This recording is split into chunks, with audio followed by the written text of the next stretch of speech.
Jai Radha Madhava Kunja Bihari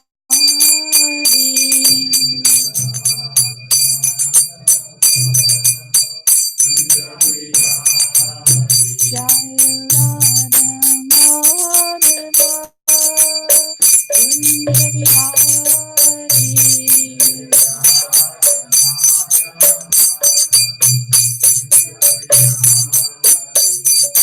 Gopi Jana Vallabha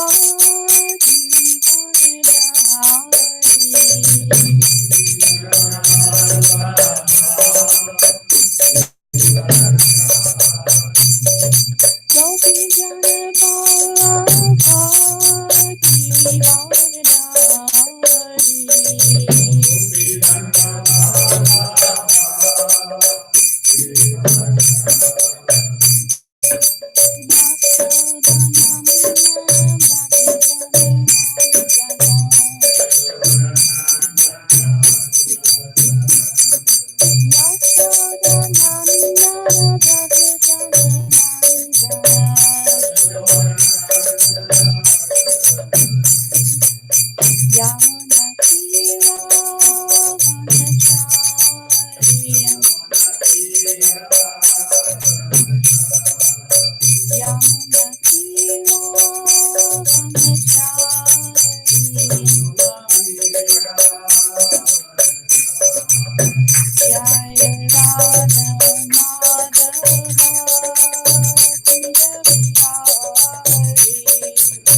Srila Prabhupada ki jai, Shri Bhakti Rasamrita Sindhu ki jai, Nitai Gaura Premanandi.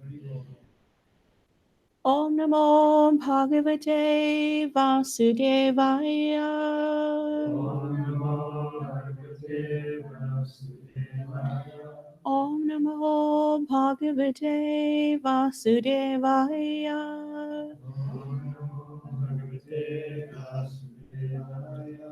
Om Namo Bhagavate Vasudevaya.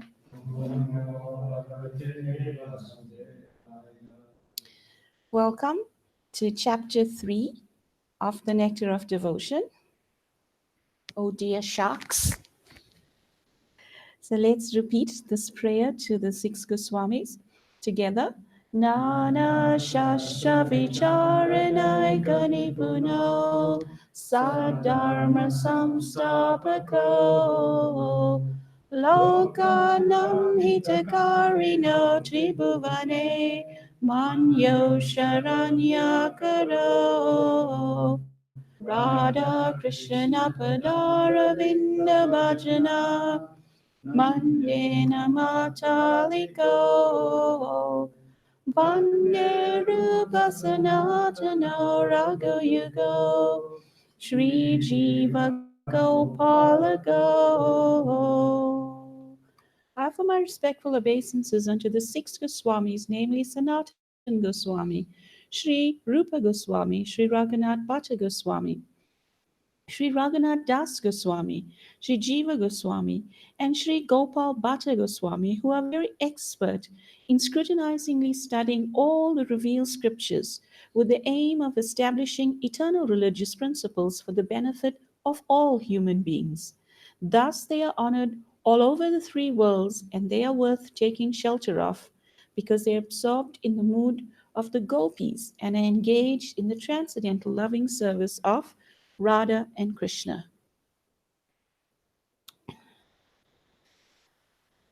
So we have now come to chapter 3, eligibility of the candidate for pure devotional service.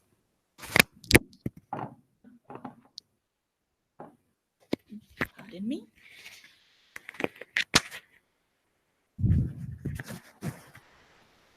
So who is eligible? How does one become eligible? Who's not eligible for devotional service, pure devotional service, Uttama Bhakti? Now, how often it is that we may, while practicing Krishna consciousness in the material world and still being affected, because we're still under the modes of material nature, how often we may look at other people that are also traversing the same path and become a little intolerant, right? That this person's a devotee for so long, but we see them doing this, this, and that. It's a common notion that in stages of our personal growth, that we may tend to judge others like that. That someone's on this path for so long, yet they have so many material desires, they're doing this, doing that, etc. However, one has to always be very guarded because one is flying one's own plane. You're not flying someone else's plane, you're flying your own plane. And the analogy that Prabhupada gives of flying aeroplanes to show our spiritual progress is so pertinent because when a plane is in mid-air, you can't ask the other person to come and help you, neither can you deviate your attention from your own flight to focus on someone else's flight, right? It causes your own downfall, your own disaster. So in the introduction that we've just completed a few weeks ago, we went through the definition of pure devotional service, right? That it should be free from material desires, the desire for liberation, etc. Then in chapter 1, we heard the description of the 6 characteristics of devotional service, pure devotional service. And we gave the analogy that if you want to buy gold, Prabhupada said, and you have to know the characteristics of gold before you embark on buying it, otherwise you'd be cheated. So similarly, as we progress towards pure devotional service, then we should understand the characteristics mentioned in chapter 1. Then in chapter 2, the practice is described. And then in this chapter, chapter 3, this will describe the basic qualifications for practicing devotional service. Now, to take a page out of last week's class notes, we remember how it was being taught to us that we all have potential, right? Just as a child has the potential to walk and not fly, a human child has the potential to walk inherent within them, and it takes a little practice and it is brought out. So, in this chapter, it will be described how that practice, that devotional service, has got some needs us to have some basic qualifications, right? So, what causes devotion? Before that, I think we should begin the class by recalling a incident in Prabhupada's Leela on this earth. So there was a time when in the Boston temple, his Satsarup Maharaj was the temple president. And you sit there.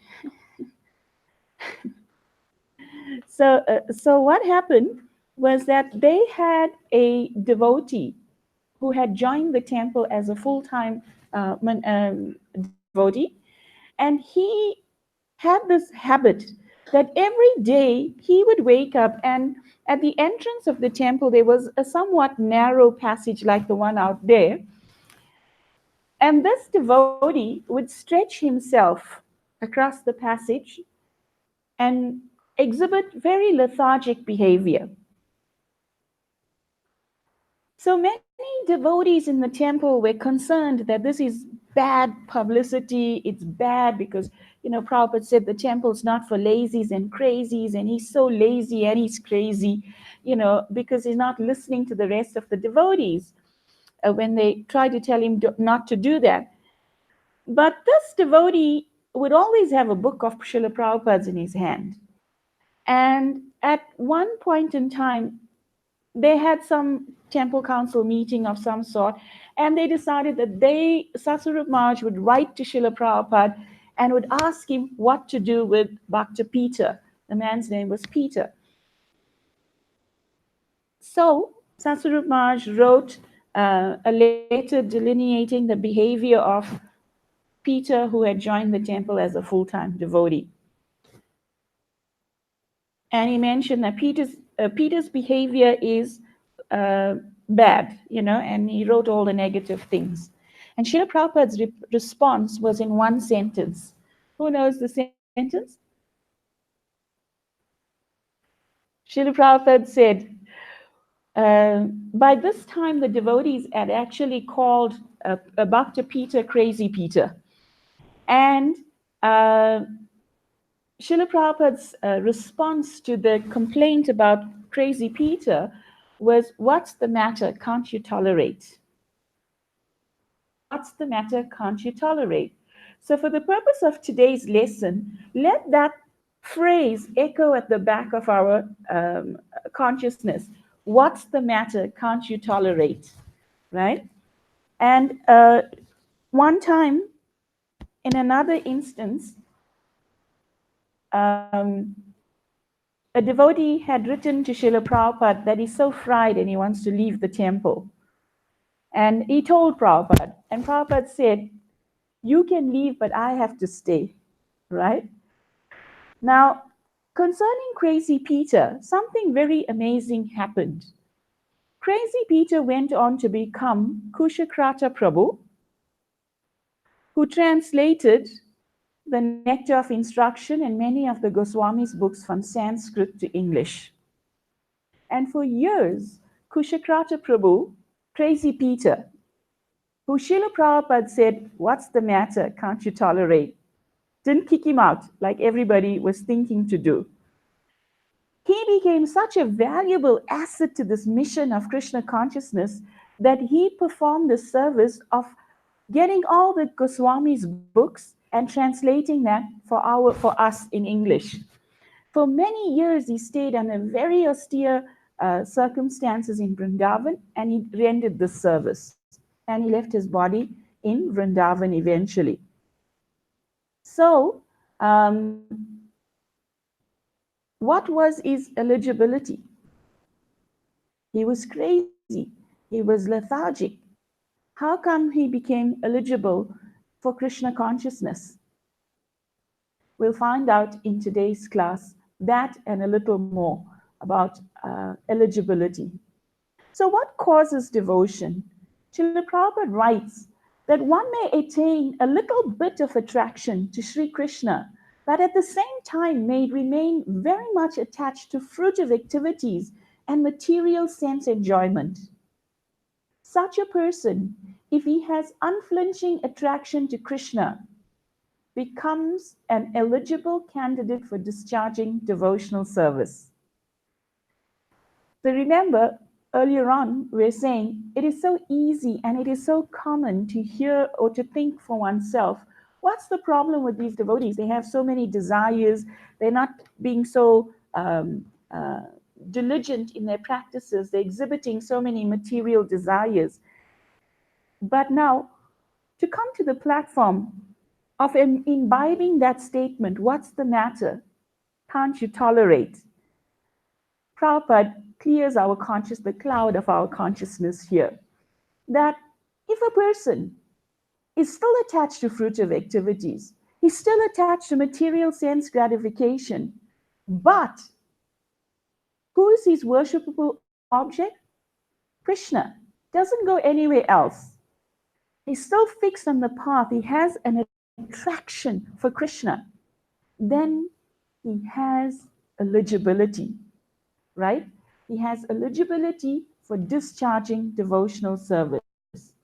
Such a person cannot be abandoned, cannot be considered disqualified. We can't cast him out of our midst.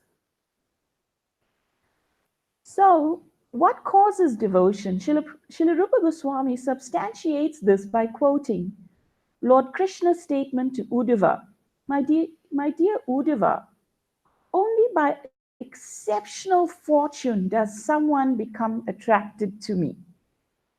And even if one is not completely detached from fruitive activities or is not completely attached to devotional service, such service is quickly effective. So Krishna himself, the all-knowing Lord, is explaining to Uddhav. And he's saying only by exceptional fortune.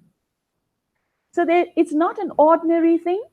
We heard previously in the previous chapters, why is this not so easily available? Because Krishna himself can become controlled when that blooms and buds into pure devotional service. So one requires exceptional fortune. Now just consider, something very valuable has happened in our lives, that we have become the recipients of exceptional fortune, something that cannot be taken for granted, right? Krishna himself is saying, we are in our current position of being exposed to this valuable knowledge due to exceptional fortune. And even if one is not completely detached from fruitive activities, so it doesn't mean that you've got to give up everything and then start chanting Hare Krishna, then start taking to the process of Krishna consciousness. You start chanting Hare Krishna, Krishna Eka Sharanam is the first step of surrender, right? Of Sharanagati. And what happens is when that happens, bad habits that we were struggling to give up previously will automatically become nullified based on our sincerity and our receiving mercy of exceptional fortune. Even if we are not completely attached to devotional service, such service is quickly effective. So it's like putting your hand into fire, right? It will immediately have some result. It will immediately give you some result because it's fire.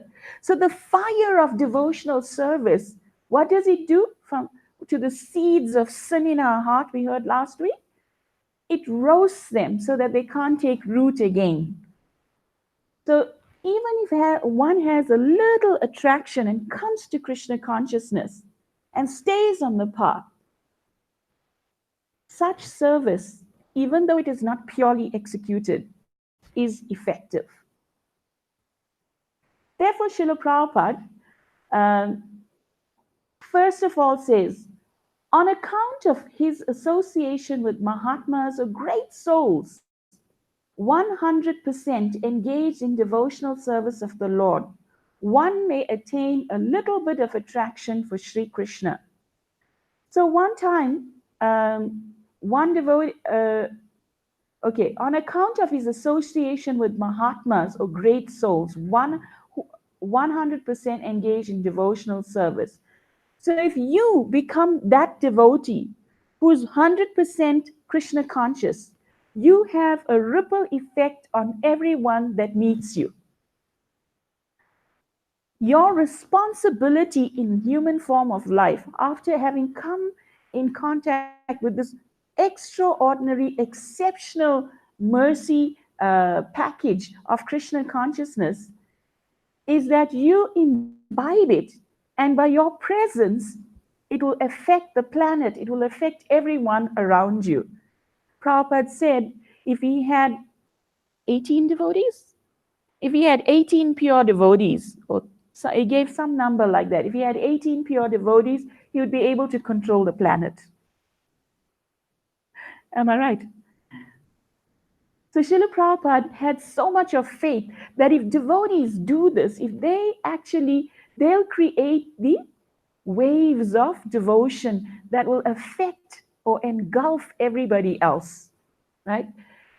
It is explained that when one partakes in the Sankirtan mission of Sri Chaitanya Mahaprabhu as taught by our acharyas, such activity holds back the tides of Kali Yuga.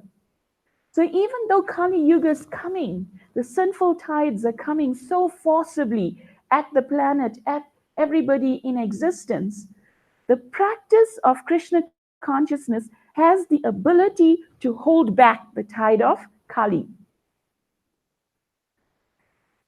So, is renunciation a prerequisite? That means, do we have to give up so many things before embracing the process of bhakti? If one is too detached from emotional and sensual activities, he will not be inclined to devotional service, because devotional service entails the active use of the senses and emotions. So it's not all the senses are bad. We don't want to have anything to do with the senses. We therefore are going to sit in deep meditation and withdraw internally, withdraw within, as some parts teach, right? That is the path of self-discovery. So this type of renunciation is actually a stumbling block on one's progress. Vairagya, it becomes a stumbling block. Actually, one doesn't even need knowledge or renunciation for bhakti. We'll hear just now. So the senses needs to be actively engaged. And Srila Prabhupada started and founded this organization and taught us how, in order to give up our lower tastes, we have to embrace the higher taste. And the analogy is given of a child. If a child is eating mud or something undesirable, and you try to stop the child, you will cause frustration.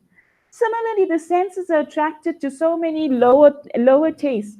And when we try to now give it up, it causes frustration.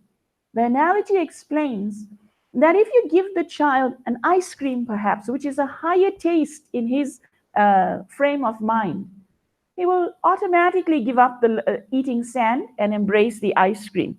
So similarly, all our senses need to be dovetailed in Krishna consciousness. And we went through the 9 processes of devotional service, and you'll hear about it again, how each of the senses can actually be engaged to one's fullest capacity, and one can attain full perfection. So this renunciation is not the thing that actually attracts Krishna. We see in the example of King Prataparudra, he actually took out his amulets, he put on simple cloth and he began sweeping in front of the Rath cart.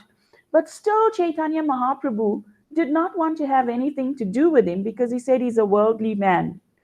However, when he utilized his mind and senses in chanting the Gopi Geet prayers, when Chaitanya Mahaprabhu was taking his rest in the garden during, just after the Rath parade, then he was able to attract Lord Chaitanya Mahaprabhu's mercy.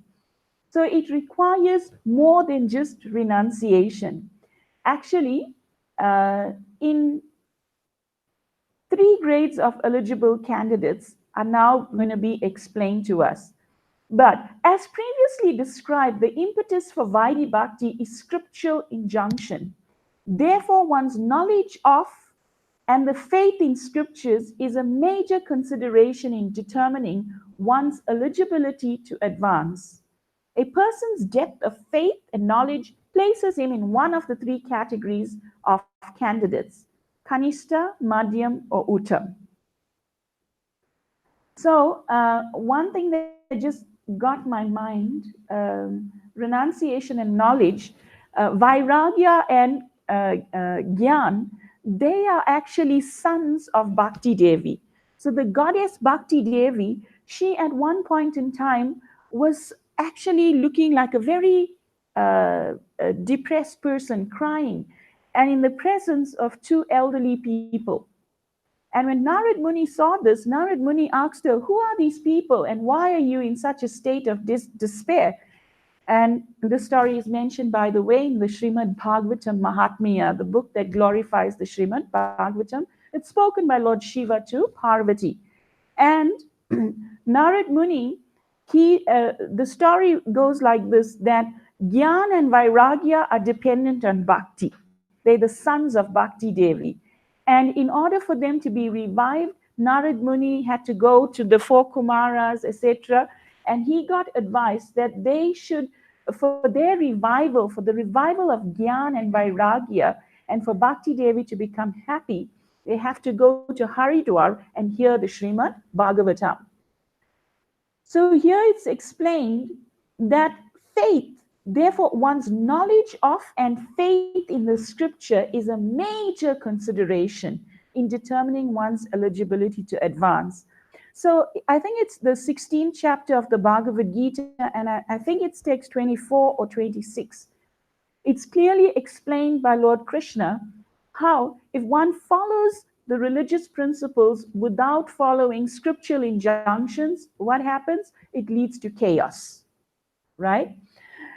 So in order for this to happen, a person's depth of faith and knowledge places him in one of these 3 in one of these 3 categories. So that faith in scripture is something that Srila Prabhupada emphasized time and time again. He said, the best of me is in my purports. He stressed, study these books, right? One time on a morning walk, a devotee told Srila Prabhupada, Prabhupada asked, are you reading my books? He said, yes, Srila Prabhupada, I'm reading your books. And Prabhupada said, no, bless you. Srila Prabhupada said that actually I need for you to scrutinizingly study these books. So to scrutinize something means you take every little point and you try to churn whatever you can out of it. And Prabhupada wanted the devotees to sit and debate these points and come to deeper understandings of this. So now the first category of devotees that is explained is the Uttam Adhikari. So this is not new to those of you who have been with us through the Nectar of Instruction and the Bhagavad Gita classes, etc. So Srila Prabhupada describes the position of an Uttam Vaishnav. Prabhupada described his strong knowledge. He is very expert in the study of relevant scriptures, and he's also expert in putting forward arguments in terms of those scriptures. Srila Prabhupada describes his faith. So in terms of his knowledge is strong. Then in terms of his faith, he understands perfectly that the ultimate goal of life is to attain the transcendental loving service of Krishna, and he knows that Krishna is the only object of worship and love. So he's fixed in one pointed determination, eke ha kurunandana. Succinctly put, he attains firm faith in the scriptures by understanding with all reason and arguments. So the more you argue the points of scripture, the deeper you understand it, the firmer your faith in it is, right? Then the Madhyam Vaishnav. Srila Prabhupada describes the Madhyam that he is not very expert in arguing on strength of revealed scriptures, but he has firm faith in the objective. Srila Prabhupada describes his faith. The purport of this description is that the second-class devotee has firm faith in the procedure of devotional service to Krishna, but he may sometimes fail to offer arguments and decision on the strength of revealed scriptures to an opposing party. But at the same time, he is still undaunted within himself as to his decision that Krishna is the supreme object of worship. So this Madhyam Vaishnav likes to preach. He feels compassionate towards the you may have remembered from the Nectar of Instruction. He feels compassionate for others and he reaches out and he tries to help others. Sometimes he may fail in trying to debate a person who is offering a counteracting argument, but his faith remains steadfast. He knows there is an answer. It's just that I don't know it. I'll come back to you. I know there's an answer. I'm going to ask some of my superiors and I'm going to come back to you. That much faith the Madhyam has. Then Srila Prabhupada describes the Kanista Adhikari. So a Kanista Vaishnava, Prabhupada says, the neophyte or third-class devotee is one whose faith is not strong and who at the same time does not recognize the decision of revealed scriptures. Srila Prabhupada describes his faith. The neophyte's faith can be changed by someone else with strong arguments or by an opposite decision. Unlike the second-class devotee who also cannot put forward arguments and evidences from scripture, but who still has all faith in the objective, the neophyte has no firm faith in objective. Thus he's called a neophyte devotee. So sometimes people come and they're on the path, but if they are met with some opposing argument, their faith becomes swayed. Such a person can in the morning be a Hare Krishna, at midday be a Christian, and in the evening become a Muslim, right? His knowledge of scripture is very weak. To put it nicely, here's the table, right? That the Uttam is in faith is strong, convinced, and can convince others. In knowledge is fixed, can defeat an opposing opinion. The Madhyam is strong, is convinced. His knowledge is good, but he can't always defeat an opposing opinion. The Kanista Adhikari is weak and is easily swayed. We cannot offer arguments to the opposing opinion. Not only the opposing opinion. You see, what happens is that the mind can be one's best friend or one's worst enemy. We hear from Bhagavad Gita. So sometimes the mind will come up with an argument. The mind is forever having the brighter idea, right? Or is posing to have a brighter idea. But when one has good faith in, like a Madhyam devotee, who is strong and is convinced, he will be able to say, no, these thoughts are coming due to my past conditioning, but it's not like that. According to what I read in scripture, it's like this, this, and this. Thereby is not swayed. A Kanista devotee, as soon as the mind comes up with what may appear to be a superior argument, okay, Everybody else is doing this, and it's not the best thing to do. Everybody else is eating, for example, kami grains. Therefore, it's okay for me to eat. Or that devotee is doing this, this, and this. Although it's not scripturally correct, therefore I can also do that. So this weak faith, easily swayed, moves, takes one downhill. So faith means conviction that the goal of life is to please Krishna and to abandon all other desires. And one has to be fixed in firm faith. One has to, Prabhupada said very quickly, he would like the devotees of the Hare Krishna movement to actually come up to the Madhyam platform, not to remain on the Kanista platform. This is a very difficult, is easier said than done. It requires effort, like everything else. If one follows the process like a Kanista devotee who does not take shelter of scripture, whose knowledge is weak, then very easily one's devotion also becomes weak. So the studying of Srila Prabhupada's books, of his conversations, whatever he had to offer, is such an important thing. And he also recommended his predecessor Acharya's books after we read his books, that will also give us clarity on all of these points that he so nicely emphasizes. Those without faith in the objective. So who are these people? A further classification is given in the Bhagavad Gita, where Krishna explains the 4 types of people that come to him. It is stated there are 4 classes of men, namely those who are distressed, in need of money, those who are inquisitive, and those who are wise. They begin devotional service and come to the Lord for relief in matter of their respective self-satisfaction. So the 4 classes of people, are you feeling a little hot? You okay, Sanjay? Yeah. Okay. If anyone's feeling a little too hot, can adjust the temperature control just outside this glass window. So the 4 classes of men, those who are distressed, why do they come to Krishna? Why are they not considered the topmost? Because once that distress is removed, you may not see them again. They're gone. They were distressed. They had nowhere else to go. They came to Krishna. They prayed for relief. They may have gotten relief. After that, there's no other reason to stick to Krishna. They're on the way. Life goes on. A person who is those who are in need of money, same thing, right? There's a common joke you may have heard time and time again told by devotees, that somebody went to Lord Ganesha and prayed that, please can I win the 100,000 Rand lotto?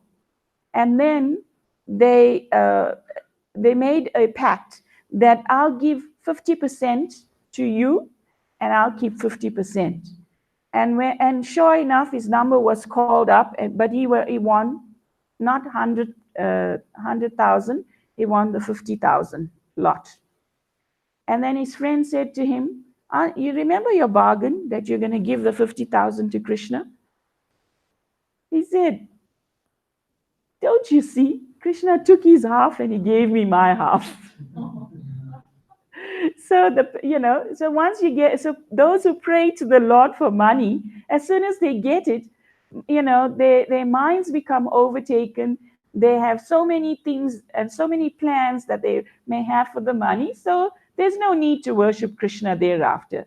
Those who are inquisitive may come, may get there some answers, and then they go. But the wise person, the jnani, he comes and he understands things. And he is therefore known as the highest of the 4. So they go to some place of worship and pray to God for mitigation of material distress, or for some economic development, or to satisfy their inquisitiveness. And a wise man who simply realizes the greatness of God is also counted among the neophytes. So the jnani, the person who comes for money, distress, inquisitive, and for wisdom, they're all classified as neophytes in terms of their faith and knowledge. Such beginners can be elevated to the second class or first class platform if they associate with pure devotees. Now, this is such an amazing statement. If they associate with pure devotees, going back to the statement I made previously, Srila Prabhupada mentioned, the best of me is in my purports. I can say that I am living proof that without the association of any, without any physical contact with devotees, I received one book of Srila Prabhupada's, and overnight it transformed my life, right? And there are unlimited devotees in this movement who have gone through that, that simply by coming into contact with one of Srila Prabhupada's books, actually, His Holiness Bhakti Chiru Maharaj was given the service of translating the Srimad Bhagavatam and the CC into Bengali, right? Srila Prabhupada had given him that service. And Maharaj was explaining that when he was doing the service, one thing kind of occurred to him, that almost on every page, Srila Prabhupada wrote the full Hare Krishna Maha Mantra. And he was thinking, Srila Prabhupada could have just said the Maha Mantra and continued without adding the 16 syllables of the actual mantra. The 16 words, 32 syllables of the 16 words of the Maha Mantra. Thank you.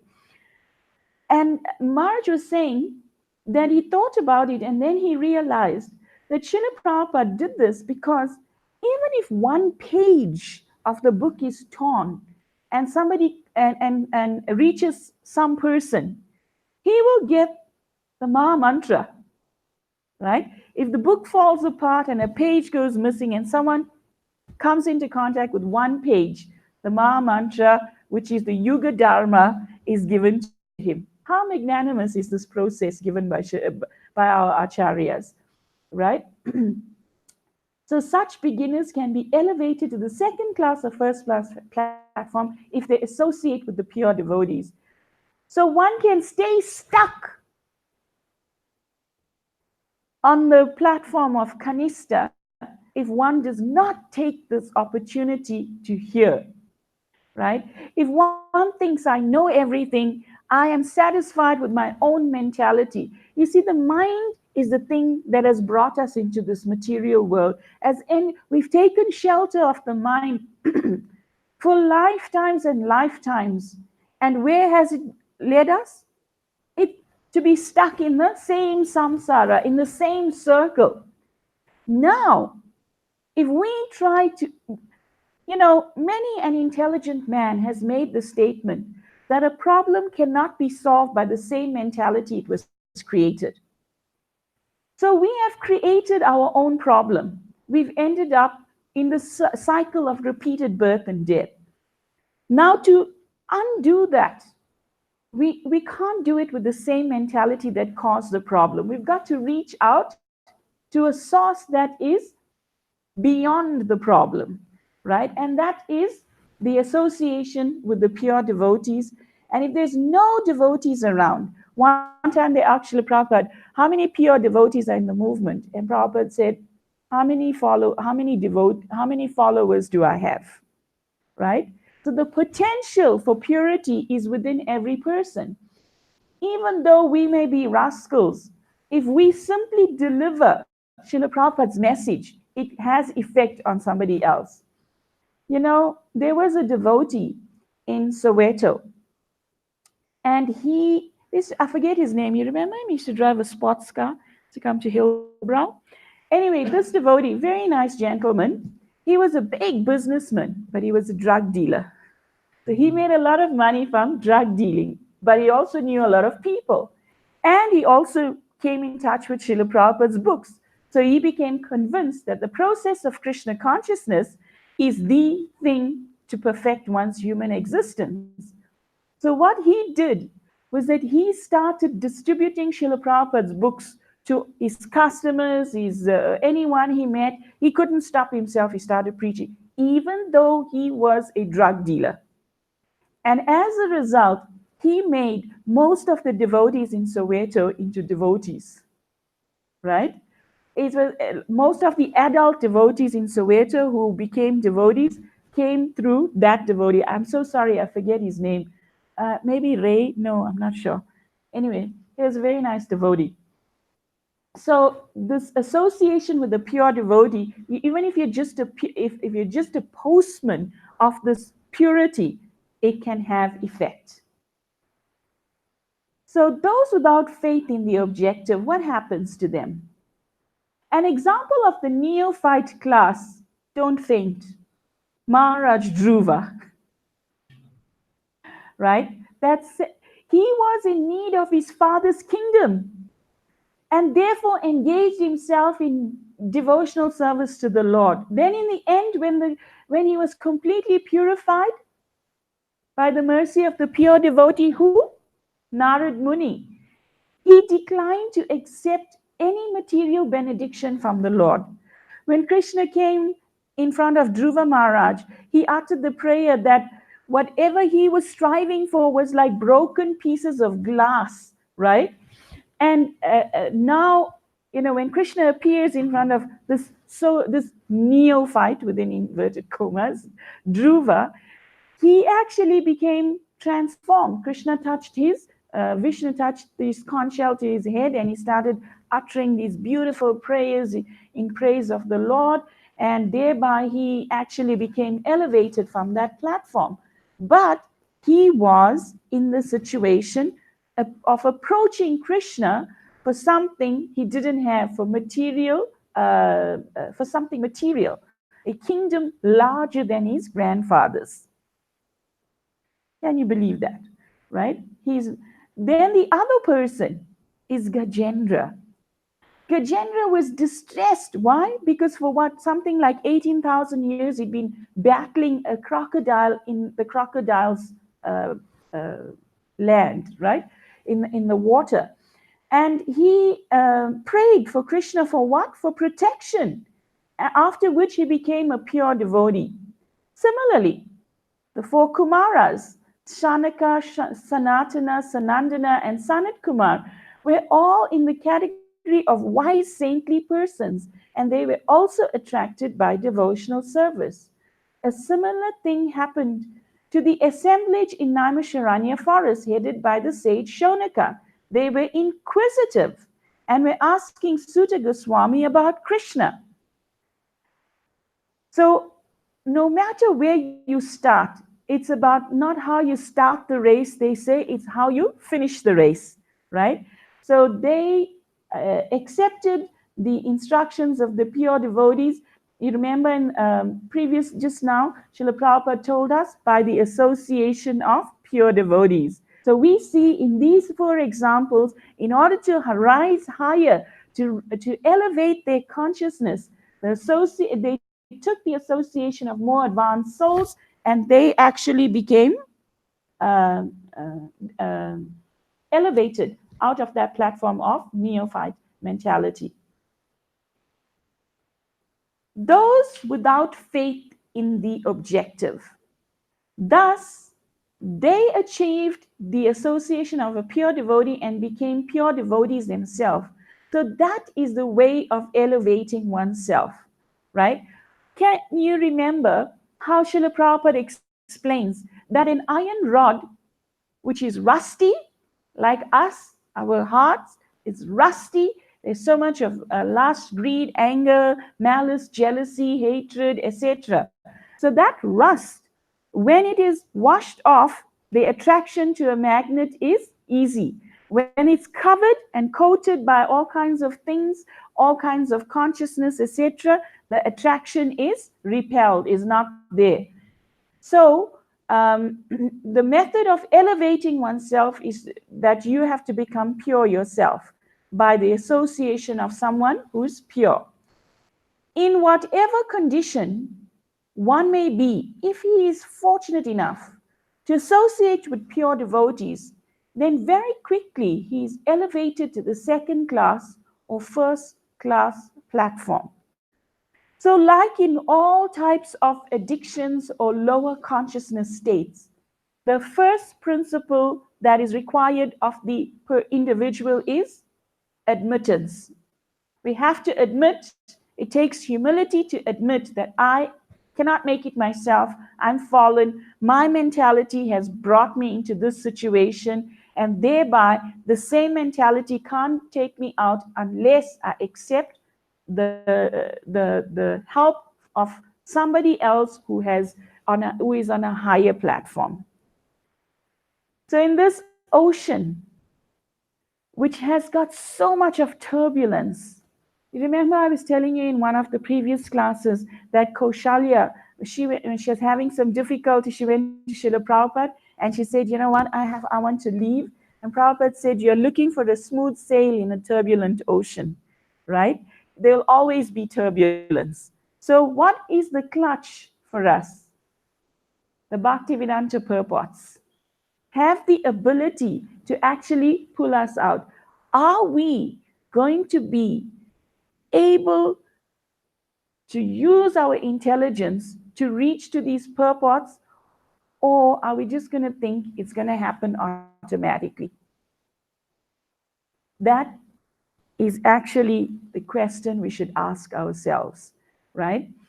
Krishna, riding on Garuda, can come and save you no matter how deep and how desperate your situation is, right? In this turbulent ocean. So, is piety a precursor to faith in bhakti? Do we need piety? Right? What do we see in this picture Nanda Maharaj holding Krishna and Balaram. We read in the Srimad Bhagavatam how him and in his past life, Krishna's mother and father performed so much of austerities, right? So what type of piety is required for us? Although the four types of pious men are not qualified to practice Uttam Bhakti, they are meritorious, for they have approached Krishna. The saving grace is they didn't go to anybody else, they came to Krishna. What's the Paribhasa Sutra of the Srimad Bhagavatam? Ete chamsa kalapumsam Krishnastu Bhagavan Swayam, right? Indrari Vyakulam Lokam. Krishna, from all the incarnations, Krishna is the Swayam Bhagavan, right? And Krishna is the person to approach. Piety means that we didn't approach anybody else, we're approaching Krishna. These four types of devotees have been described in the 7th chapter of Bhagavad Gita, and they've all been accepted as pious. Without becoming pious, no one can come to devotional service.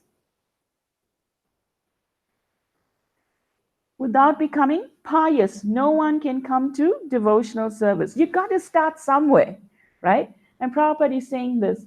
So one time, one devotee in the West, when Prabhupada was speaking about these things, then one devotee asked Srila Prabhupada, said, I cannot think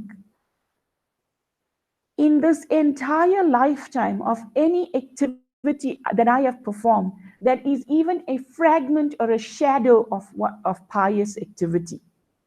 That much fallen and sinful my entire background has been thus far until meeting you. And so he said, I don't know how I landed here. I cannot accept that piety has brought me to this path of Krishna consciousness. And Prabhupada said, I have created your piety. What a magnanimous person that he has come and created our piety. How many of us can actually think, okay, yeah, we are pious souls, we deserve to become eligible candidates for pure devotional service. We may not have any eligibility, but our saving grace. One time, Srila Prabhupada told one Mataji who was expressing similar thoughts, he said, you simply hold on to my dhoti. You come back to Godhead, right? And then, you all know the story of how previous Prabhupada also said, he's following Srila Bhaktisiddhanta Maharaj, they have the back door key, right? So to go to the front door may be very difficult. There's so many rules in Hari Bhakti Vilas. You should not eat. Do you know one of the rules in Hari Bhakti Vilas, for example, is Vishnu stays away from the body of one who consumes brinjals.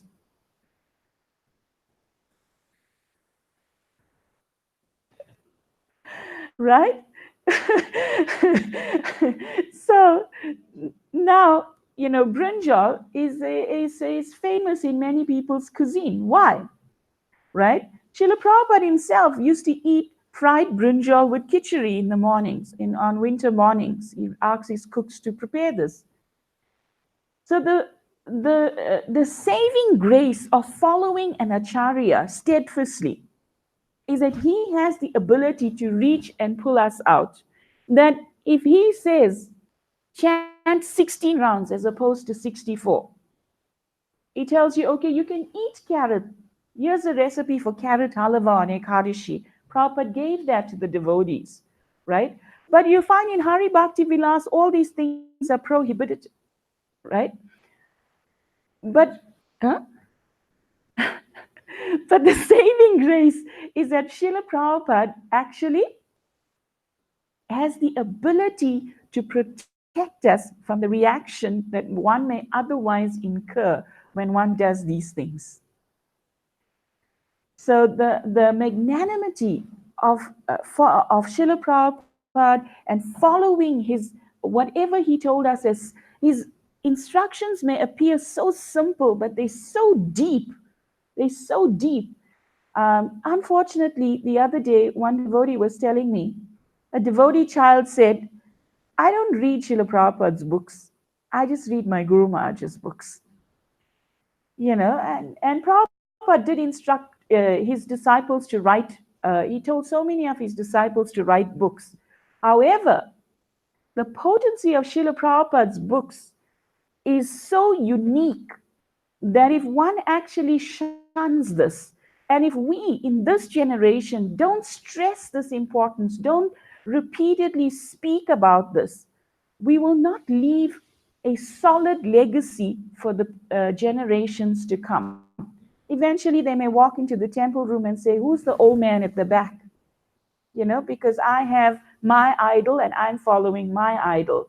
But the important position of Srila Prabhupada can never be undermined. And we should do whatever is in our power in the current generation not to have that misfortune or that cloud settle on the future generations. Piety as a precursor to faith in bhakti, Srila Prabhupada further confirms the importance of piety. Without pious activities, if a man is in distressed condition, he becomes an agnostic, a communist, or something like that. Because he does not firmly believe in God, he thinks he can adjust his distressed condition by totally disbelieving him. So this is the sad position of a person who does not take part in approaching Krishna even for material distress, wealth, and knowledge. So bhakti is causeless, it's independent. Why? Because bhakti is non-different from Krishna. And Krishna's appearance in this material world is not dependent on anything else. He comes at his own independent will. Bhakti can only cause bhakti.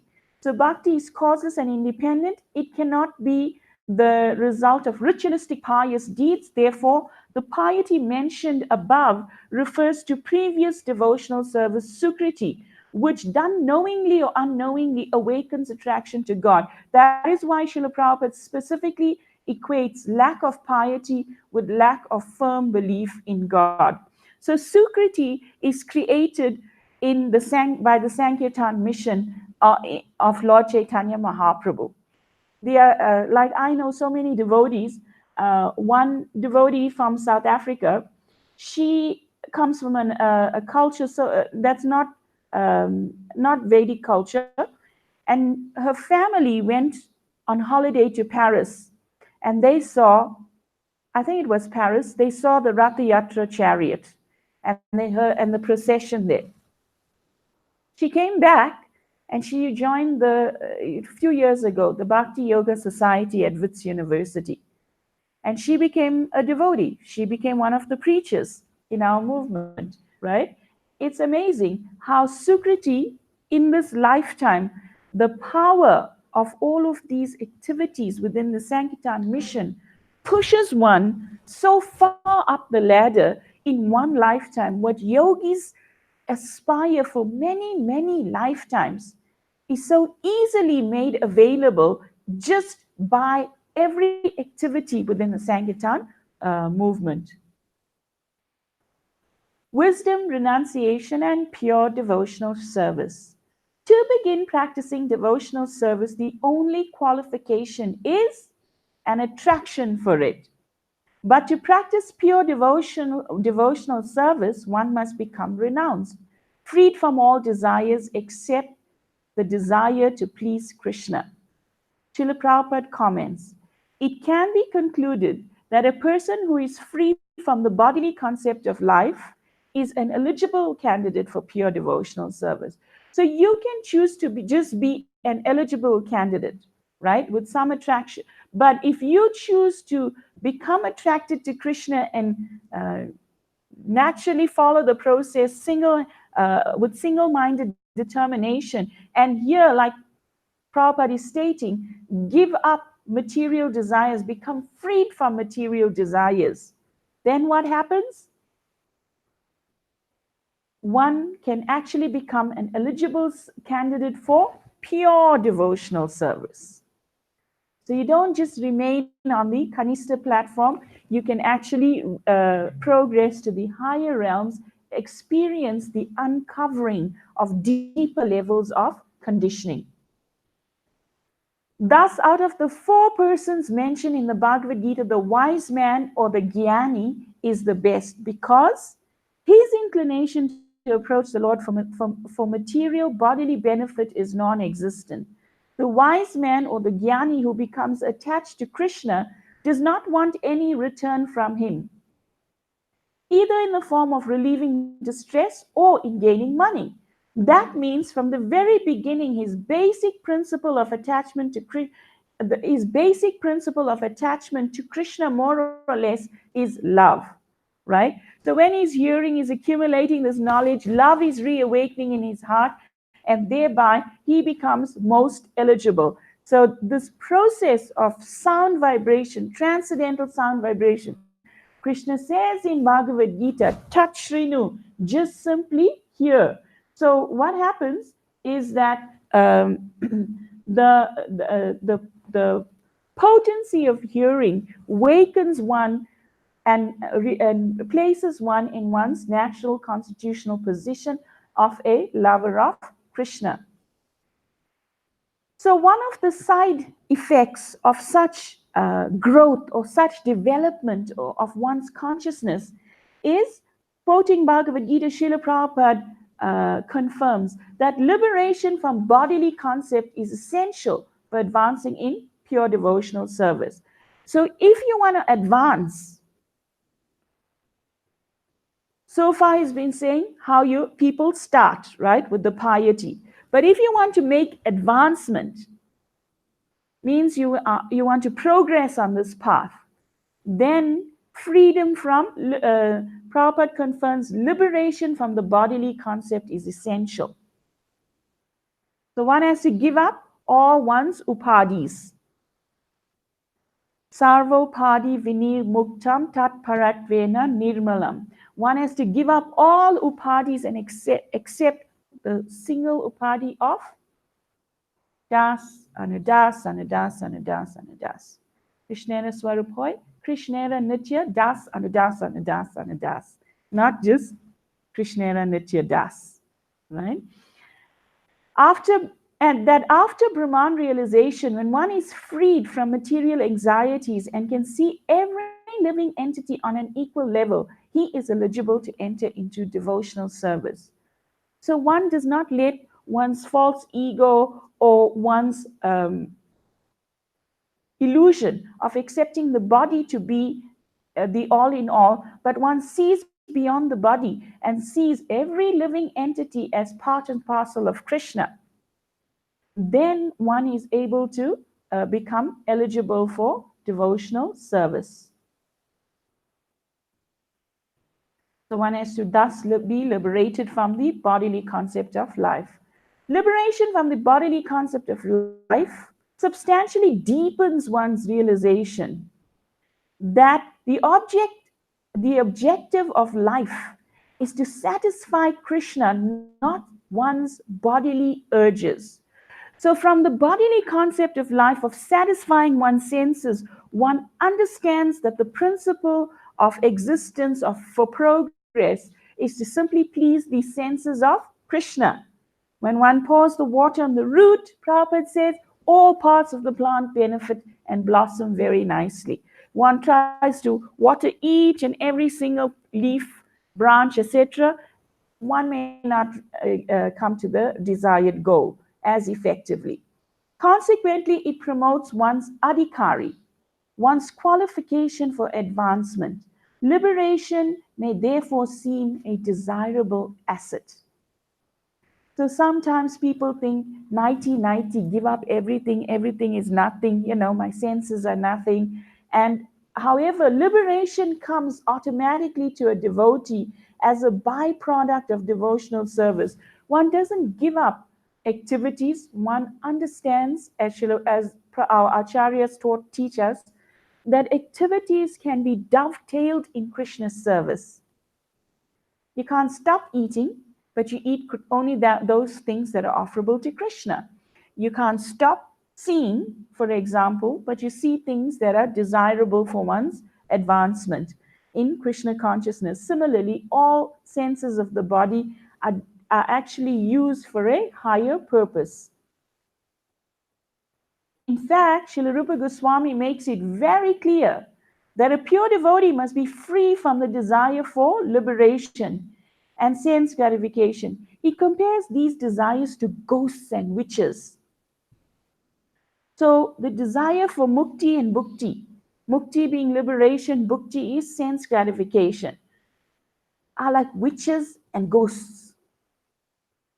So if you ever came across anyone who is possessed, you'll see or you will understand what a difficult existence that is. Because there's a conflict, right? The person wants to do one thing and the ghost wants to do another thing. The witch wants to do another thing. The material desire to enjoy the material world, the desire to become liberated from material bondage are considered two witches, and they haunt one like ghosts. As long as these witches remain in the heart, how can one feel transcendental bliss? It's bad enough to have the senses pulling us in all directions, right? But now the desire for bhukti and mukti from within, further becoming an obstacle, creates a very, very unpalatable situation for peace, right? And progress in Krishna consciousness. As long as these two witches remain in the heart, there's no possibility of enjoying transcendental bliss of devotional service. A haunted person is not free to act as he likes, for he is forced to fulfill the desires of a ghost or witch who possesses him. It's like being hijacked, right? It's your vehicle, you driving, and God forbid when you hijack, what happens? You now have to follow the will and desire of the hijacker because you're not able to do what you know you have to do. You know that your destination is this way, but the hijacker will tell you that way, and you're forced to follow. Similarly, one who is haunted by the desires for bhukti or mukti cannot act on the platform of bhakti. Instead, the ghosts of bhukti and the witch of mukti force him to spend all his energy in pursuit of sense gratification and liberation.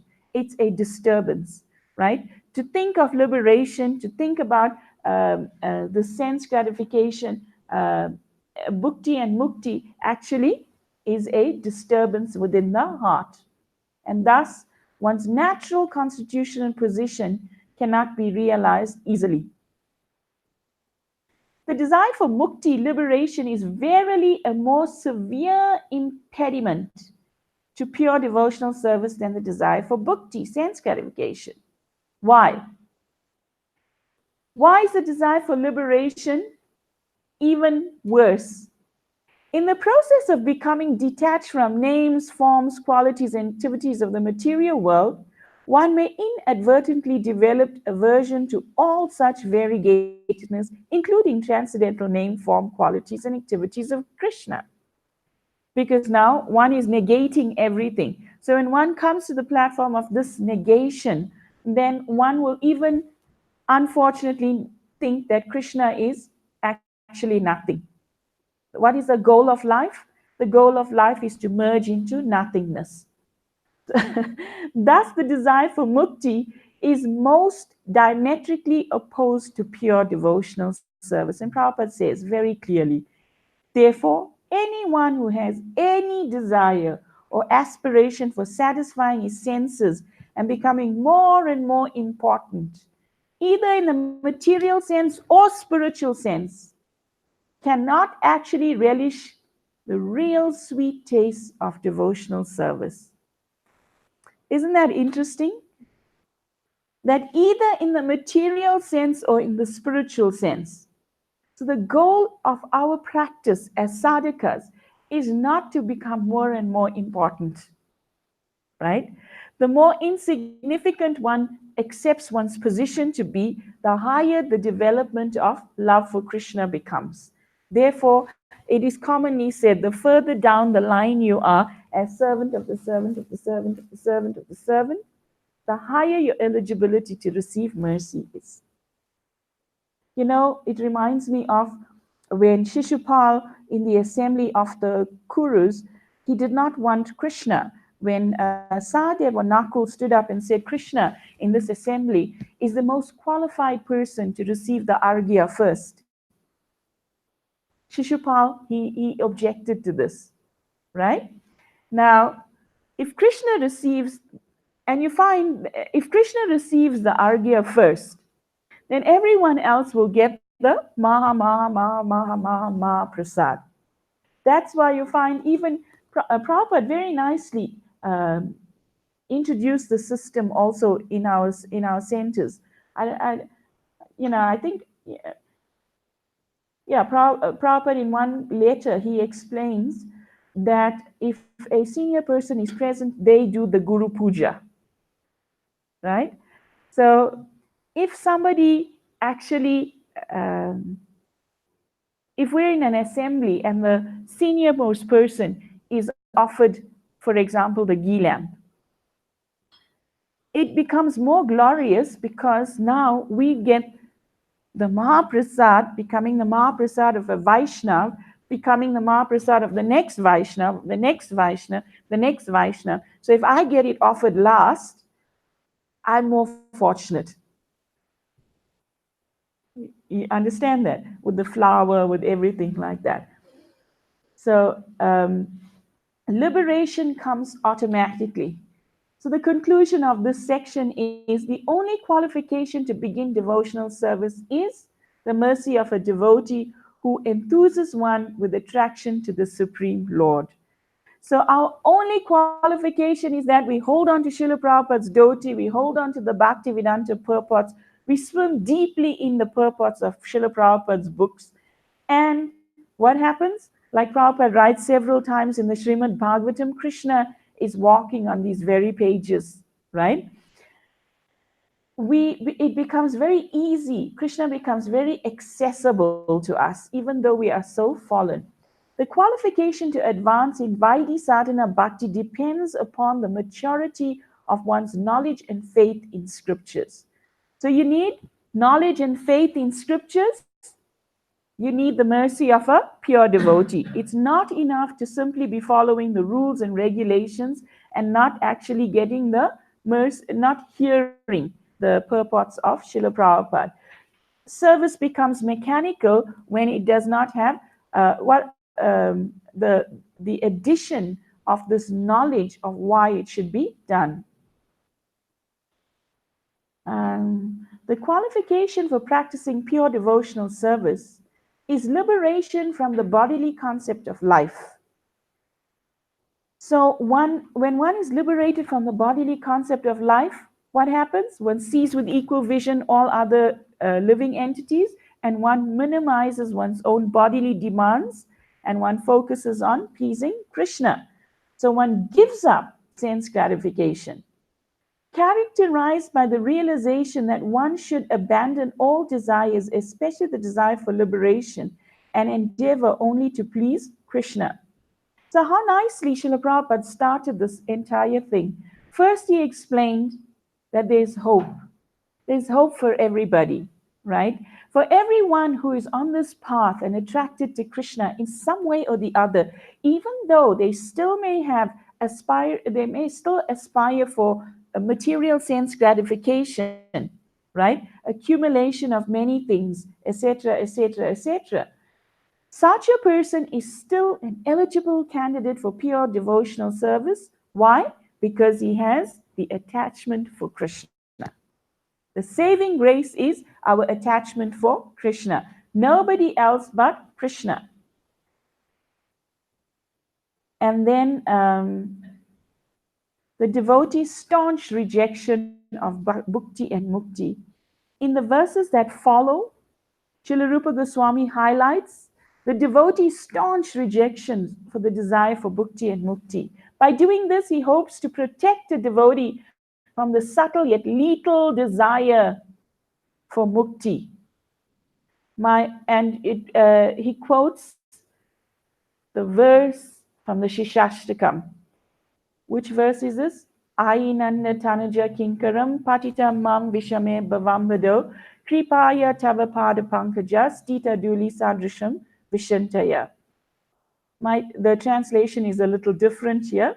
My dear son of Nanda, I do not want any material happiness in the shape of many followers, nor immense opulence in wealth, nor do I want cessation from material desire. I may take birth many times, one after another, but what I pray from you is that my devotion unto you may always remain unflinching. It's nadanam na janam na sundarim kavitam jigadisha kameye mama janmani janmanishvare bhavatat bhakti ayoitakitahi. Fourth verse. This verse of the Shishashtaka is the first of many excellent examples of pure devotees' total disinterest in liberation. A compilation of verses condemning the desire for liberation continued through this next chapter, chapter 4. Thus, Srila Prabhupada titles the chapter 4 of Nectar of Devotion, as devotional service surpasses all liberation, right? So this brings me to a very nice remembrance of a story similar to Crazy Peter, but to further solidify for this evening and hopefully pass this evening the magnanimous nature of the deliverance of a conditioned soul by Srila Prabhupada in his various forms, from his Bhaktivedanta purport, his presence, his association that he gives us through so many different ways. So when His Holiness Indradumna Maharaj tells the story of Pigpen, right? There was a devotee known as Pigpen. So just by understanding that statement, that for him to be nicknamed Pigpen, his disqualifications may be so numerous, right? Right? So his name Pigpen came from the fact that he was like a tramp. He was living without having the facility to bath. So he had sort of thick caked dirt on his skin. Now, it may be so unusual for you to even imagine something like this, but let me tell you, this is very possible. Remember that tramp that used to live behind Hillbrow Temple in the alley? He used to have like thick, his skin color was like cracked tar, right? You could actually, and the smell was so abominable when you passed him. So Pigpen, he was pretty much like that, He had so much of dirt on him from not taking a bath. He lived in the bushes day in and day out. So one day, so every day when Prabhupada was in Paris, he would take a specific route to do his morning walk. So one day, Pigpen jumped out of the bushes and he wanted to touch Srila Prabhupada's feet. So the devotees kind of warded him off. So Pigpen, he thought he had this special attraction for Srila Prabhupada. He knew that, Srila Prabhupada can be saving grace, even from his low state of consciousness. The effulgence of a pure devotee cannot be hidden, just as the effulgence of a diamond cannot be submerged by so many different layers of dirt. Its value is very prominent. So Pigpen, he strategized. He knew that in order for him to touch Srila Prabhupada's feet, now this is a super soul, right? The super soul gives direction. It's not instinct or anything. It's the super soul's direction. So what happened was Pigpen knew that Prabhupada, he reaches the temple and he's always ahead of the crowd. He enters the temple first. The Pigpen one day, when the devotees came from their morning walk, they opened the door and Prabhupada entered the temple first, and Pigpen was in the center of the temple. So he dived and he touched Srila Prabhupada's feet. Prabhupada put his hand on his head and he touched it. He said, "That's okay, that's okay." The devotees, they're thinking,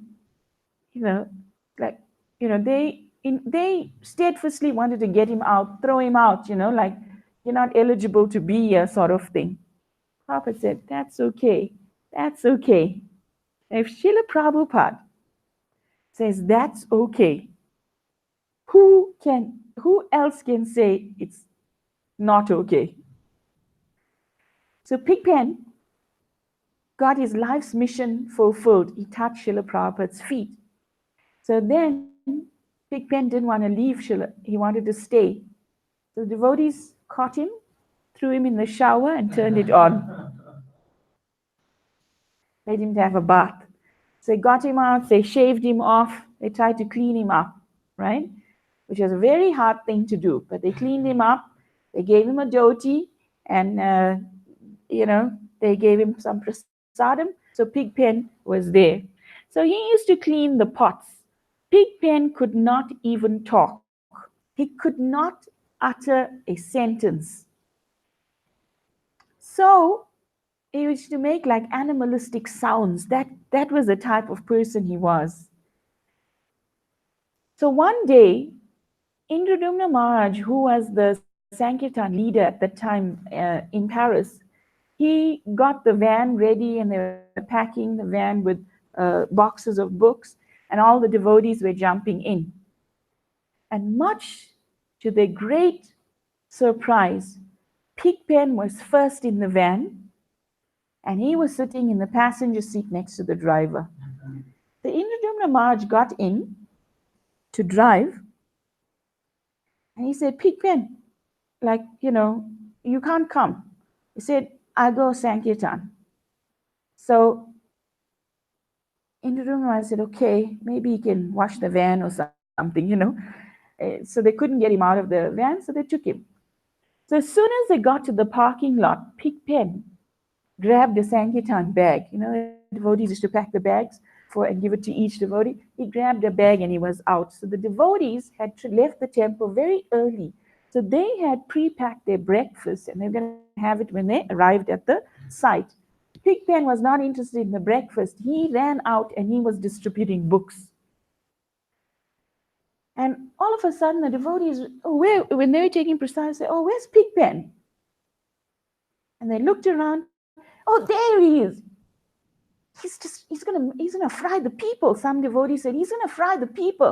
We're gonna get kicked out of this Sankirtan spot." And then they noticed people were buying books from Pigpen. They could see that he's distributing books. So Indradumna Maharaj asked Pigpen, what are you telling the people? Because he returned with empty bag, Sankirtan bag. He said, Prabhupada saved me. Prabhupada saved me. The picture of Prabhupada in the back of the books, he pointed to that. He said, Prabhupada saved me. Prabhupada saved me. And that's how he distributed his whole bag of Sankirtan books. Pigpen went on to become an initiated devotee known as Rasada Das in our movement, and he continued distributing books. So the mercy of the association of a divine personality like Srila Prabhupada cannot be undermined because it has the ability to awaken someone whose consciousness is so dull and so covered.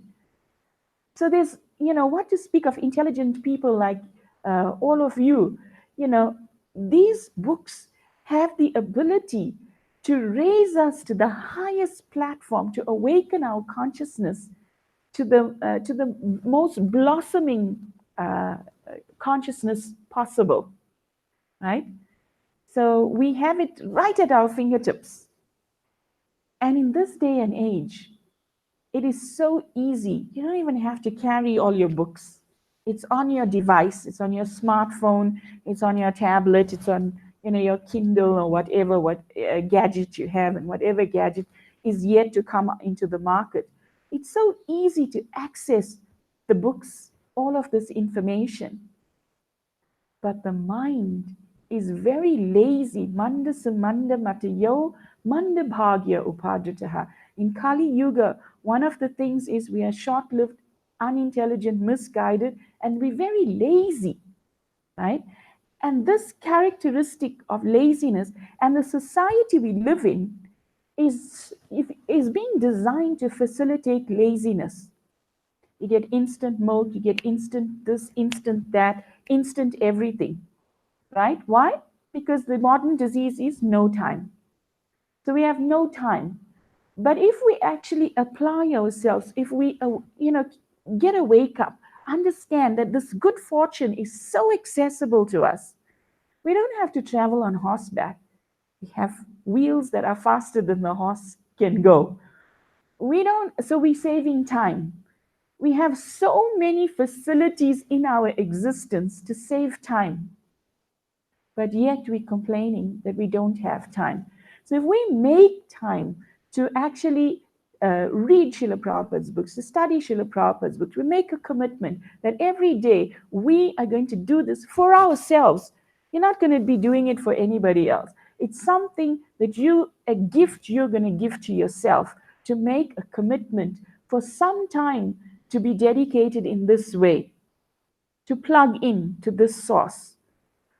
Many wonderful things will happen in our existence. Krishna is Kala Shakti. He will give you more time than you ever need, right? And it happens in very mysterious ways.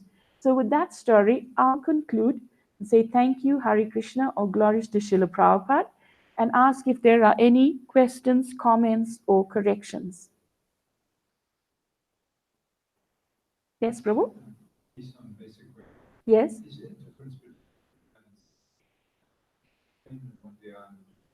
What's punya? Piety, and sukriti is sukriti. Different Sanskrit. Okay.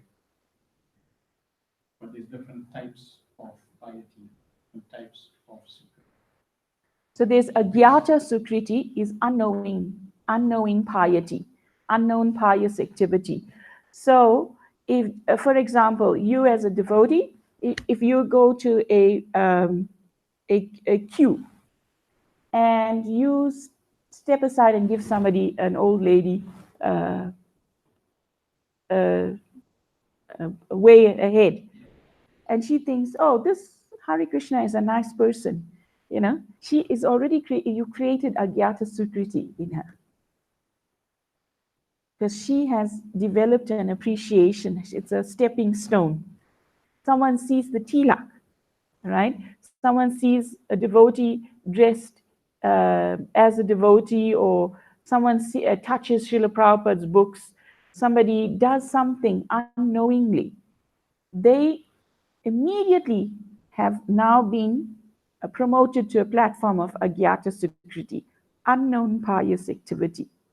What to speak of known pious activity, right? Approaching Krishna in for distress, for all of these things, like that. Is like devotional credits. And we need to have 100% devotional credits. Louder. We need to have 100% devotional credits to get Krishna's mercy, to surrender fully. But that starts off with some credits. So the eligibility probably speaking of is the mercy that the devotee is able to give those credits, even though the person doesn't want it, person doesn't have the eligibility, but the mercy of the devotee is that any contact with the devotee in any way, if somebody gives you a book, somebody just smiles at you, you see the devotee, any contact whatsoever to Krishna is actually depositing credits into the person's account. And that's unknowingly. It's not like the person wants the credits. The person is getting the credits. It's like you go shopping and you go shopping in a dhoti. Now you don't need to go shopping in a dhoti. Right? You don't need a dhoti to shop. You need a wallet to shop. But you go in a dhoti to shop. Now if you go in a dhoti to shop, somebody will say, well, it's no use. It works every time. I can go in my pants and shop. But why should I go in the dhoti? But by going in a dhoti, just the act of going in a dhoti, not even preaching to one's soul. How many people, you go to Checkers or wherever you shop, how many people will see you in a dhoti? Like I go So every way. that means depositing credits into those people's bank account. I go every way in my devotional attire and tilak. I don't own other clothes. So what happens is that uh, I found in every walk of life. At one point in time, I was employed in a environmental science company, and I would go to get tenders. So I would go to all the government Citibank buildings, DWAF, all those buildings, and I would get the tenders for a company. I'd fill it out and go and put it in at a certain time. You have to deliver a tender document. So I became the person who was involved with all these tender documents. And they're multi-million rand tenders for the company. So when you go to the tender briefing, you meet all your competitor companies, etc. And people, I would go with sari and tilak, but I had my hair styled and would wear fancy shoes and a fancy bag. And people would come and I would have tilak on. And people would come and they would embrace me and they would tell me, I don't know what it is about you, but they wanted, it wasn't me. It was, the Vaishnav thing, that the aura that they were attracted to. And up until like today, I go to a specific shop to do my shopping for the house. So I don't go to other shops. I just go to that one shop because everything's found under the roof. I can do it in a certain amount of time and I'm out of there. And I've been going to this shop for several years. It's a huge store. And the trolley people, when they see me, they bring a trolley. I go to two shops actually, right? One's a greengrocer and one has other things also. So the trolley people in both these places, when they see me, they show extra respect that they don't show other people, and that's simply because they respect Vaishnava attire. That's my conclusion. And the packers in the shop, everybody seems to give you so much of it's agyata sukriti. It's agyata sukriti because they're becoming favorable. They see, they see the tilak, they see the devotional attire. Agyata sukriti is formed. And if you read in the Hari Bhakti Vilas, the benefits of wearing tilak, you'll see that actually people who see the tilak, people who wear the tilak, there's benefit for both people like that. Also prasadam distribution, the singing of Hare Krishna, or greeting with the words Hare Krishna. All of these things have the ability to awaken a soul so quickly rather than them taking many lifetimes. So you have the ability as a devotee, as a member of Lord Chaitanya's Sankirtan mission, to uplift people in such an amazing way. If you give the person something, some prasad, you offer some apples and you distribute it to people in your office or whatever, you are actually creating, um, you're creating such a wave in that environment. And Srila Prabhupada was very expert in knowing when and how to assist souls to get that sukriti, because he would reciprocate in different ways.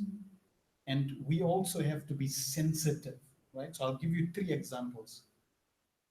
The first example is, let's say in our case, in terms of being sensitive, one devotee gave the example that one new devotee, she came to help make garlands for the festival. So it wasn't on the altar, not altar garlands, but like decorating the temple room. So the devotees are making garlands. So she came and says, can I, what you all doing? Can I help? So she said, yeah. So then they gave her needle and cotton and everything. So she took the cotton, right, and she wanted to thread the cotton into the needle. So what do you think she did? She put it in the mouth, right, because that's what people do, and then put it through the. Okay, now, if you are there, how would you react? How can you? That's one way of reacting, right? And that reaction would not be conducive for that individual. See? Whereas if you say, no, no, no, you know, that's not good, because why in devotional service you want to do everything for the pleasure of Krishna? So that activity is actually not pleasing Krishna, with our mouth, throw that flower away, throw that, cotton away, wash your hands, so now you explain nicely, because you can make mistakes, right? But that type of interaction with the individual will help build the piety and allow them to continue getting exposed to get more devotional credits. Okay, so that's one way. So Prabhupada is walking on a pathway, and one old lady, she's busy fishing, right? So the devotees are walking with Prabhupada. She fishes, she catches a fish. Then she sees Prabhupada, she turns towards Srila Prabhupada and she dangles the fish to Prabhupada and says, would you like one? Would you like this? You know, trying to offer the fish to Prabhupada. So Prabhupada very kindly says, no, no, no, you enjoy. Prabhupada told her, no, no, you enjoy. She was very happy, she smiled, and Prabhupada continued walking. Later, further down, when Prabhupada was far away from her for her to hear, Prabhupada stopped and continued in the sentence, and suffer. So Prabhupada told her, enjoy, carried on walking, and instructively told the disciples, and suffer, which was also a message for her, but not given to her, given to the disciples. But why did Prabhupada say, and enjoy? She was very happy to receive that instruction. And saying, oh, this old man is so nice, he's so, he's very, very nice man. I like him. That's Sukriti, devotional credits. And another time Prabhupada is walking, morning walk. So this time all the people that were walking by, they said, good morning. And Prabhupada responded, good morning. And a few times, good morning, good morning. And the devotees are wondering why Prabhupada is not saying Hare Krishna. He's saying good morning. So during the darshan, one devotee, he asked Srila Prabhupada, Prabhupada, when in the morning you're walking and people are greeting you and you're not saying Hare Krishna, why is that?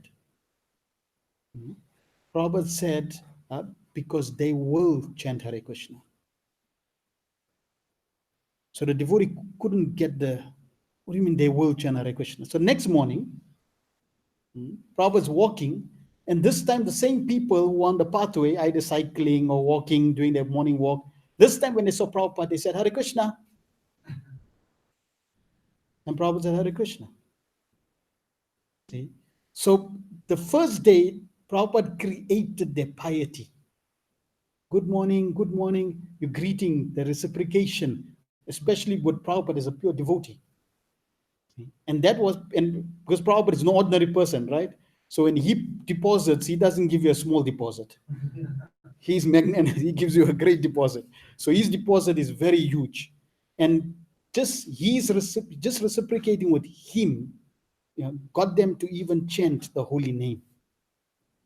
That's piety. So we have that responsibility to try to increase, just as our piety has been increased by devotees, by Prabhupada's mercy, we have a responsibility to increase other people's piety. And that's our responsibility. How that piety fructifies, that's up to Krishna and that living entity. Our business is to keep increasing as much as possible. Okay. Stop there. Thank you. Any final comment? Question? Previous session, Loudly? when I understood that just as a child has the ability to walk, Mhm. so devotional service is also there in the living. When I started reading this chapter, I was confused. Every living entity then should be eligible because it's already there in. But from what I'm understanding, it's just being able to awaken. Yeah, That's exactly. Yeah, so the fire is always present in wood. Wood. But that fire is never going to come out for years and years and years without a Ignition. spark. Yeah. So the legibility that's spoken of here is, what is that spark? And that spark is not the piety, it's not renunciation, it's not attraction to sense gratification, is none of that. It's simply the attraction, the taste you have. I like that. Somebody comes to the temple, they smell the incense. I like this. So what are they going to do every Sunday? They want to come to the temple to smell the incense. That taste, that attraction is the eligibility. You give somebody halwa. Now every Sunday they want to come, they only want halwa. That taste is the eligibility. Somebody comes to the temple, they meet a devotee and they speak to the devotee is so nice. So now next week, who they want to meet? That devotee. They want to speak to the devotee. That taste is the eligibility.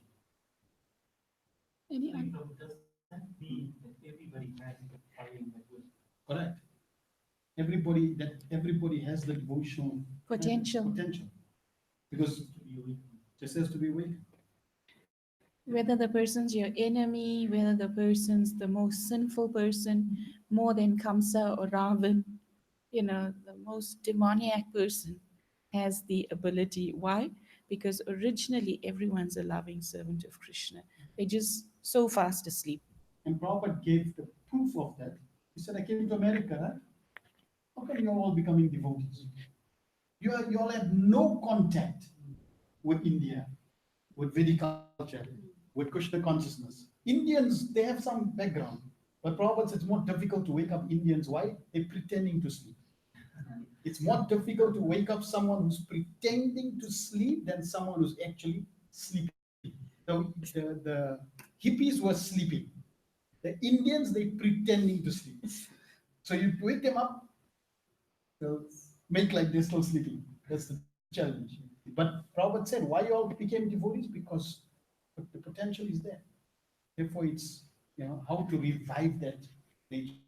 And in this regard, I was reading Prabhupada said for children, because you can imagine, right? If the potential is already there, it's easier when you start helping children in their early years to be devotees. Because the material, the coverings of ego and all the sensual desires and attraction hasn't yet developed. So from early age, when you start giving them Krishna consciousness nicely, simply through playing in relation to Krishna, That's a very powerful time so that they can become attached to Krishna, not forced, but become attached to Krishna. And that will live for the rest of their spiritual journey. Okay. Good. Srila Prabhupada ki jai, Shri Bhakti Rasamrita Sindhu ki jai, Nitai Gaura Premanandi, Hari Hari Bol.